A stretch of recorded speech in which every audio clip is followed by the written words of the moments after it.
ಜನವರಿ 27ರಂದು 13 ಜೋಡಿ ದಂಪತಿಗಳ ರಾಮತಾರಕ ಹೋಮ. ಅಯೋಧ್ಯೆಯಲ್ಲಿ ರಾಮ ಪ್ರತಿಷ್ಠಾಪನೆ ದಿನದಂದು ಇಲ್ಲಿನ ರಾಮ ಮಂದಿರದಲ್ಲಿ ಜನವರಿ 27ರಂದು 13 ಜೋಡಿ ದಂಪತಿಗಳ ರಾಮತಾರಕ ಹೋಮ ಹವನವನ್ನ ಮಾಡುವುದರ ಜೊತೆಗೆ ವಿವಿಧ ಕಾರ್ಯಕ್ರಮಗಳನ್ನು ಹಮ್ಮಿಕೊಳ್ಳಲಾಗಿದೆ ಅಂತ ರಾಮ ಮಂದಿರ ಕಮಿಟಿ ಅಧ್ಯಕ್ಷ ಉಮೇಶ್ ದೇಸಾಯಿ ಹೇಳಿದ್ದಾರೆ. ನಗರದ ರಾಮ ಮಂದಿರದಲ್ಲಿ ನಡೆದ ಸುದ್ದಿಗೋಷ್ಠಿಯಲ್ಲಿ ಮಾತನಾಡಿದ ಅವರು, ಶಿವ ಚಿದಂಬರ ಸೇವಾ ಸಮಿತಿ, ರಾಮ ಮಂದಿರ ಟ್ರಸ್ಟ್, ರಾಮಗಲ್ಲಿ, ಗಡಾದಗಲ್ಲಿ, ವರ್ತಕಗಲ್ಲಿ, ಮಲ್ಲಿಕಾರ್ಜುನ ಗಲ್ಲಿ ಸಹಯೋಗದಲ್ಲಿ ರಾಮತಾರಕ ಹೋಮ ಬೆಳಿಗ್ಗೆ 8 ಗಂಟೆಗೆ ಅಭಿಷೇಕ. ರಾಮತಾರಕ ಹೋಮದಲ್ಲಿ 13 ಜೋಡಿ ದಂಪತಿಗಳು ಹೋಮಕ್ಕೆ ಸಂಕಲ್ಪ ಮಾಡಿದ್ದು ಮಧ್ಯಾಹ್ನ 12ಕ್ಕೆ ನಗರದ ಕರಸೇವಕರಿಗೆ ಸನ್ಮಾನಿಸಲಾಗಿದೆ. ರಾಮನಾಮ ಜಪ ಸಾಮೂಹಿಕವಾಗಿ ನಡೆಯಲಿದೆ. ನಂತರ ಮಹಾಪ್ರಸಾದ ಜರುಗಲಿದೆ. ಸಂಜೆ 7ರಿಂದ ಶಿವ ಚಿದಂಬರ ಭಜನೆ ಹಾಗೂ ದೀಪೋತ್ಸವ ನಡೆಯಲಿದೆ ಎಂದರು. ಇನ್ನು ಸುದ್ದಿಗೋಷ್ಠಿಯಲ್ಲಿ ವಿಆರ್ ದೇಸಾಯಿ, ಪಿಪಿ ಜ್ಯೋತಿ, ಅಪ್ಪಸಾಬ್ ಗಡಾದ, ಮಲ್ಲುಮಠ, ಉದಯ ದಾಣಿ ಉಪಸ್ಥಿತರಿದ್ದರು. ಅಯೋಧ್ಯೆಯಲ್ಲಿ ರಾಮ ಮಂದಿರ ನಿರ್ಮಾಣವಾಗುತ್ತಿದೆ. ನಿರ್ಮಾಣ ಕಾರ್ಯ ಈಗ ಚಾಲು ಅದ. ಈಗ ಅದಕ್ಕೆ ಅಲ್ಲಿ ರಾಮಲಲ್ಲ ಪ್ರಾಣ ಪ್ರತಿಷ್ಠಾ ನಾಳೆ ಸೋಮವಾರ 22 ತಾರೀಕಿಗೆ 22 ತಾರೀಕಿಗೆ ಅಲ್ಲಿ ವೈಭವದಿಂದ ಆಗುವುದದ. ಆದ ಕಾರಣದಿಂದ ನಾವು ಜಮಖಂಡಿಯಲ್ಲಿ ರಾಮದೇವ್ ಗಲ್ಲಿ ನಮ್ದು ಸಾಧಾರಣ ಒಂದು 100 ವರ್ಷದ ಹಿಂದಿನ ಗುಡಿ ಇದೆ, ದೇವಸ್ಥಾನ ಇದೆ.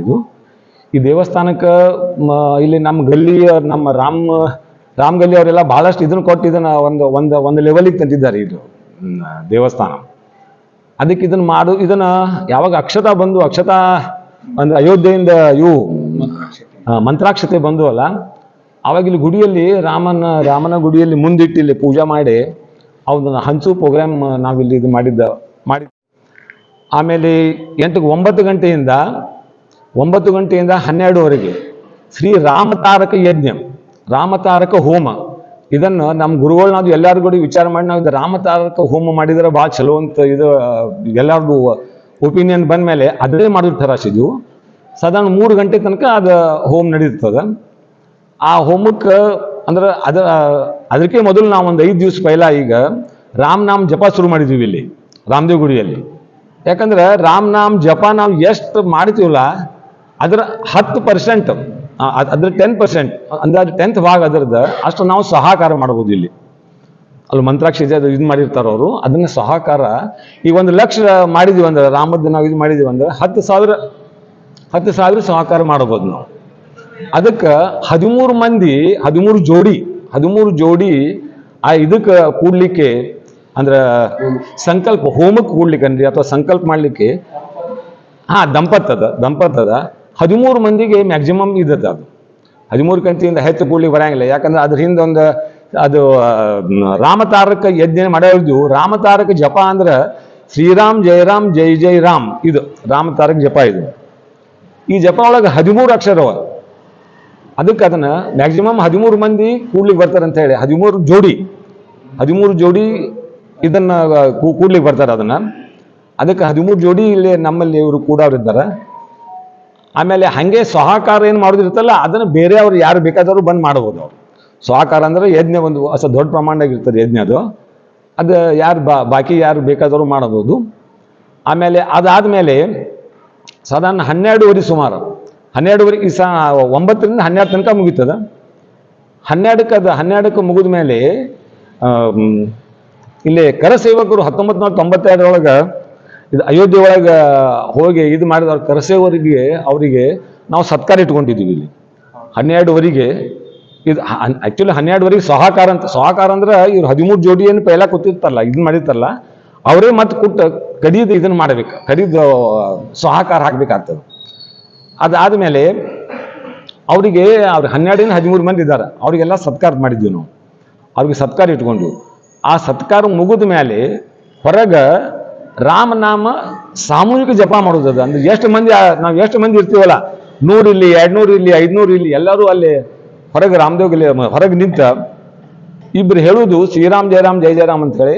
ಅಂದ್ರೆ ಆ ಅವಾಜ್ ಇಷ್ಟು ಜೋರ ಇದಾಗಬೇಕು. ಅದು ಎಲ್ಲ ಕಡೆ ನಮ್ಮ ಜಮಖಂಡಿ ನಗರಕ್ಕೆಲ್ಲ ಕೇಳಿಸ್ಬೇಕು. ಆದಷ್ಟಿಂದ ಎಲ್ಲರೂ 400 500 ಎಷ್ಟು ಮಂದಿ ಇರ್ತಾರೆ, 1000 ಮಂದಿ ಇರಿಸೋದ ಎಲ್ಲರೂ ಕೂಡಿ ರಾಮನಾಮ ಜಪ. ಅದು 108 ಸಲ ಅಂದ್ರೆ ಸಣ್ಣ ಇಟ್ ವಿಲ್ ಟೇಕ್ 15 ಮಿನಿಟ್ಸ್, ಒಂದು 15 ಮಿನಿಟ್ ತಗೋತಾರೆ ಮ್ಯಾಕ್ಸಿಮಮ್. ಅದು ಅದಾದ್ಮೇಲೆ ಮಹಾಪ್ರಸಾದ ಶುರುವಾಗ್ತದೆ. ಅದಾದ್ಮೇಲೆ ಮಹಾಪ್ರಸಾದ ಅಂತ 1 ಗಂಟೆಯಿಂದ 3:30 ತನಕ ಮಹಾಪ್ರಸಾದ ಆಗ್ತದೆ. ಮಹಾಪ್ರಸಾದ ಆದಮೇಲೆ ಒಂದು ತಾಸು 2 ತಾಸು ಎಲ್ಲರಿಗೂ ಸ್ವಲ್ಪ ಬಿಡುವು ಕೊಟ್ಟಿದ್ದೀವಿ. ಬಿಡುವು ಯಾಕಂದ್ರೆ ಎಲ್ಲರೂ ಏನು ಇಲ್ಲಿ ಬಂದಿರ್ತೀವಿ, ಎಲ್ಲರೂ ನಾವು ಎಲ್ಲ ಕೂಡಿರ್ತಿಲ್ಲ ಇಲ್ಲಿ, ಅವ್ರು ತಮ್ಮ ಮನೆ ಒಳಗೆ ಹೋಗಿ ಸಂಜಿನ್ಯಾಗ ಇದನ್ನ ಪಣತಿ ಹಚ್ಚಬೇಕು. ಎಲ್ಲರೂ ಹೋಗಿ ತಮ್ಮ ಮನೆ ಒಳಗೆ ಪಣತಿ ಹಚ್ಚಿ, ಇಲ್ಲಿ ಬಂದ ಮೇಲೆ ನಾವು ಎಲ್ಲ ಪಣತಿ ಹಚ್ಚಿ ಇಲ್ಲಿ ಇದನ್ನು ಮಾಡೋರು ಇದ್ದೀವಿ ನಾವು. ಪಣತಿ ಹಚ್ಚೋದು ಸಂಜಿನ್ಯಾಗ. ಅವು 2 ತಾಸು ಅವ್ರ ಮನೆ ಒಳಗೆ ಹೋಗಿ ಎಲ್ಲರೂ ಪಣತಿ ಹಚ್ಚಿ ಬಂದ ಮತ್ತೆ ಇಲ್ಲಿ ಸುಮಾರು 6 ಗಂಟೆ ಸುಮಾರು ಇಲ್ಲಿ ಕೂಡಿ 7 ಗಂಟೆಯಿಂದ 8:30 ತನಕ ಶಿವಚಿದಂಬರೇಶ್ವರ ಭಜನೆ ಇಟ್ಕೊಂಡಿವಿ ನಾವು. ಶಿವಚಿದಂಬರೇಶ್ವರ ಭಜನೆ 8:30 ನಂತರ ಒಂದು ದೀಪಾಲಂಕಾರ ಮಾಡಿ ಶಿವಚಿದಂಬರೇಶ್ವರ ಭಜನೆ ಮಾಡಿ ಆಮೇಲೆ ಅಲ್ಪೋಪಹಾರ ಆಗಿ ನಮ್ಮ ಕಾರ್ಯಕ್ರಮ ಆವತ್ತಿನ ದಿವಸ ಮುಕ್ತಾಯ ಆಗ್ತದೆ. ಆವತ್ತಿನ ದಿವಸ ಆಮೇಲೆ ನಾವು ನನಗೆ ಅನ್ಸೋಮಟ್ಟಿಗೆ 1950 ಒಳಗೆ ಅದು ಬೀಳು ಸ್ಟೇಜು ಬಂತು. ಆ ಹೊತ್ತಿನಾಗ ಇಲ್ಲಿ ಶನಾಪುರ ಆನಿಕಿಂಡಿ ಅವರು ರಾಮ ಮಂದಿರಕ್ಕೆ ಉತ್ಸವಕ್ಕೆ ಬರ್ತಿದ್ರು. ಆ ಹೊತ್ತಿನಾಗ ನಮ್ಮ ತಂದೆಯವ್ರಿಗೆ ಅವರು ಏನಂದ್ರು, ಓಣ್ಯಾಗ ಇಷ್ಟು ದೊಡ್ಡ ಮನುಷ್ಯ ಇದ್ದು ಈ ಗುಡಿ ಬೀಳಲಿಕ್ಕಾಗ್ಯದ, ನಿನಗೆ ಸ್ವಲ್ಪ ಅಭಿಮಾನ ಇಲ್ಲೇನು? ಈ ವಿಷಯ ಕೂಡಲೇ ಸ್ವಲ್ಪ ಎಲ್ಲರಿಗೂ ಒಂದು ಮನಸ್ಸಿಗೆ ಒಂದು ಹತ್ತು. ಆಮೇಲೆ ನಮ್ಮ ತಂದೆಯವರು ಆಮೇಲೆ ಅಪ್ಟೆ ಜಡ್ಜ್ ಅಂತಿದ್ರು ಸ್ಟೇಟ್ ಒಳಗೆ. ಆಮೇಲೆ KV ಜೋಶಿ ಮಾಸ್ತರು, SP ಜೋಶಿ, ಇವರು ಮುಖ್ಯವಾಗಿ, ಆಮೇಲೆ ಪ್ರಭು ದೇಸಾಯಿ, ಮಲ್ಲಾರಿ ಜಿಗರಿ ಇವರೆಲ್ಲ ಇದ್ದರು. ಆದರೆ ಮುಖ್ಯವಾಗಿ ಇವರು 4 ಮಂದಿ ಕೂಡೆ ಇದು ರಿನ್ಯೂವೇಷನ್ ಮಾಡೋದಂತ ಒಂದು ಕಮಿಟಿ ಮಾಡಿಕೊಂಡ್ರು. ಹೀಗಾಗಿ ಇದು ರಾಮನ ಮನಸ್ಸಿನೊಳಗೆ ಹೆಂಗೆ ಬರ್ತದೋ ಗೊತ್ತಾಗಲಿಲ್ಲ. ಅವನ ಇಚ್ಛಾದ ಪ್ರಕಾರ ಇದು ಸಾಧಾರಣ ಡೆವಲಪ್ ಆಗೋದು ಹೋದು. ಡೆವಲಪ್ ಆಗಿ ಇವತ್ತು ಈ ಸ್ಟೇಜ್ ಒಳಗೆ ಇಲ್ಲಿ ಕಾರ್ಯಾಲಯ ನಡೀತಾ ಇದೆ. ಈ ಕಾರ್ಯಕ್ರಮ ಯಶಸ್ವಿಗೊಳಿಸಲಿಕ್ಕೆ ಎಲ್ಲರ ಸಹಕಾರವನ್ನು ಕೋರಿದ ಪ್ರಕಾರ ನಮ್ಮ ರಾಮದೇವ ಕಮಿಟಿಯ ಸದಸ್ಯರು ಅತಿ ಉತ್ಸುಕತೆಯಿಂದ ಒಂದು ಅಯೋಧ್ಯೆಯಲ್ಲಿ ರಾಮ ದೇವರ ಪ್ರತಿಷ್ಠಾಪನೆಯ ಒಂದು ಸಂದರ್ಭದಲ್ಲಿ, ಅಂದರೆ ದಿನಾಂಕ 22/1/2024 ಅಯೋಧ್ಯೆಯಲ್ಲಿ ಪ್ರಾಣ ಪ್ರತಿಷ್ಠಾಪನೆ ಕಾರ್ಯಕ್ರಮ ಇರ್ತದೆ. ಆ ಒಂದು ಕಾರ್ಯಕ್ರಮದಲ್ಲಿ ಅತಿ ಪುರಾತನವಾದಂಥ ಜಮಖಂಡಿಯ ರಾಮದೇವ ಗಲ್ಲಿಯಲ್ಲೂ ಕೂಡ, ರಾಮದೇವ ಮಂದಿರದಲ್ಲಿ ಕೂಡ ಒಂದು ಕಾರ್ಯಕ್ರಮವನ್ನು ಆಯೋಜನೆ ಮಾಡಬೇಕು ಅಂಥೇಳಿ ಒಂದು ಯೋಜನೆಯನ್ನು ಏರ್ಪಡಿಸಿದರು. ಯಾಕೆ ಆ ಯೋಜನೆ ಏರ್ಪಡಿಸಿದ್ರು ಅಂದರೆ, ಈ ರಾಮದೇವ ಕಾರ್ಯಕ್ರಮ ಪ್ರಾಣ ಪ್ರತಿಷ್ಠಾಪನೆ ಸಂದರ್ಭದಲ್ಲಿ ವಿಶ್ವಶಾಂತಿಗಾಗಿ ನಾವು ಕೂಡ ಆ ರಾಮದೇವರ ಪ್ರಭುವಿನಲ್ಲಿ ಮನವಿ ಮಾಡುವ ಒಂದು ಉದ್ದೇಶದಿಂದ ಈ ರಾಮತಾರಕ ಜಪಯಜ್ಞವನ್ನು ಮಾಡಬೇಕಂತೇಳಿ ಸಂಕಲ್ಪ ಮಾಡಿದರು.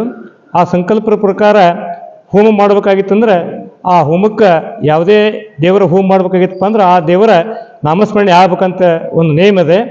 ಹೋಮಕ್ಕಿಂತ ಪೂರ್ವದಲ್ಲಿ 5 ದಿವಸ ದಿನಾಂಕ 17ರಿಂದ ಎಲ್ಲರೂ ಸಾಮೂಹಿಕವಾಗಿ ಈ ರಾಮದೇವ ಮಂದಿರದಲ್ಲಿ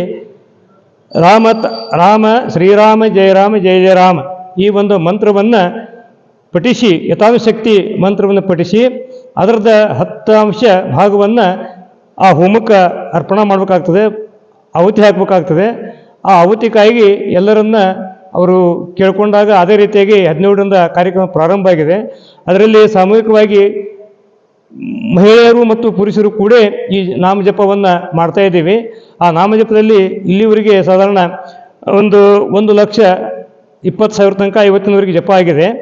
ಇನ್ನೂ 2 ದಿವಸ ಕಾರ್ಯಕ್ರಮ ಇಟ್ಕೊಂಡಿವಿ. ಆ ಕಾರ್ಯಕ್ರಮ ಎಲ್ಲರಿಗೂ ಅಲ್ಲಿ ವಿನಂತಿಸಿ ಇನ್ನೂ ಸ್ವಲ್ಪ ಜಪವನ್ನು ಹೆಚ್ಚಿನ ಸಂಖ್ಯೆಯಲ್ಲಿ ಮಾಡಲಿಕ್ಕೆ ಅವರಲ್ಲಿ ಎಲ್ಲ ಕೇಳ್ಕೊಂಡಿದ್ದೀವಿ. ನಾಳೆ ಮತ್ತು ನಾಡ್ದ 2 ದಿವಸ ಜಪ ಇರ್ತದೆ.